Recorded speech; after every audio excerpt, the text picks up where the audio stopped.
L'épibuse de la Sanne constitue l'élément emblématique de la démarche. Cette épibuse, de par sa configuration, empêchait la continuité écologique.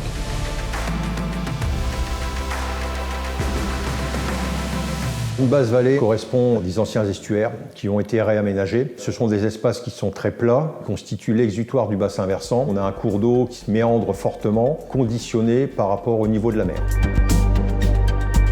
La basse vallée de la Sanne se retrouvait très fortement anthropisée. On avait la présence d'un camping avec un cours d'eau qui avait été aménagé, partiellement détourné, et une continuité écologique en fait qui n'existait plus du fait de la présence d'un épibuse avec un clapet anti-marée qui empêchait la montaison et la dévalaison. La configuration de la basse vallée s'est traduite par un surimpact des crues de la Sanne avec des inondations qui pouvaient durer plus de 15 jours. Il y a eu des inondations en 99 terribles, ce qui fait que le camping a été inondé pendant 12 jours environ. Le préfet à l'époque me disait on va peut-être être obligé de faire une fermeture administrative. Mais la solution, on a mis quelques années avant de la trouver parce que il fallait 1.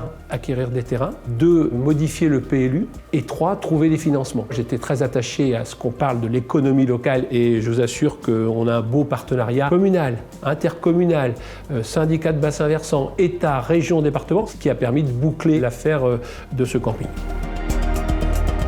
Le programme d'action porté par le syndicat de bassin versant visait à restaurer l'ancien estuaire de la Sanne avec la création d'un nouvel exutoire de la Sanne sous la forme d'un pont qui permet d'avoir une continuité écologique et donc une fonctionnalité d'estuaire puisqu'on garantit l'intrusion marine selon les marées. On a retravaillé le lit de la Sanne. On a eu le souhait de le repositionner dans une partie centrale avec des formes différentes puisqu'on est passé d'un lit en forme de U à un lit qui présente des formes par terrasse. Nous avons travaillé de manière différente selon les intérieurs et les extérieurs de méandres.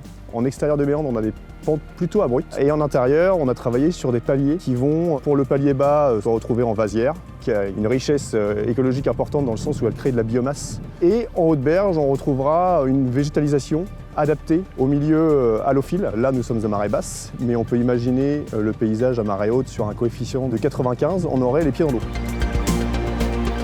Nous sommes là au mois de juin, l'époque où les grands migrateurs saumon, anguilles, lamproies arrivent de la mer pour gagner leur zone de frayère et leur zone de reproduction. De mer, saumon et anguilles devraient avoir un peu plus de temps pour pouvoir s'acclimater. Les grands migrateurs ne vont pas rester à s'épuiser en bout de buse estuarienne côté mer. Ils vont pouvoir gagner leur zone de frayère le plus rapidement possible.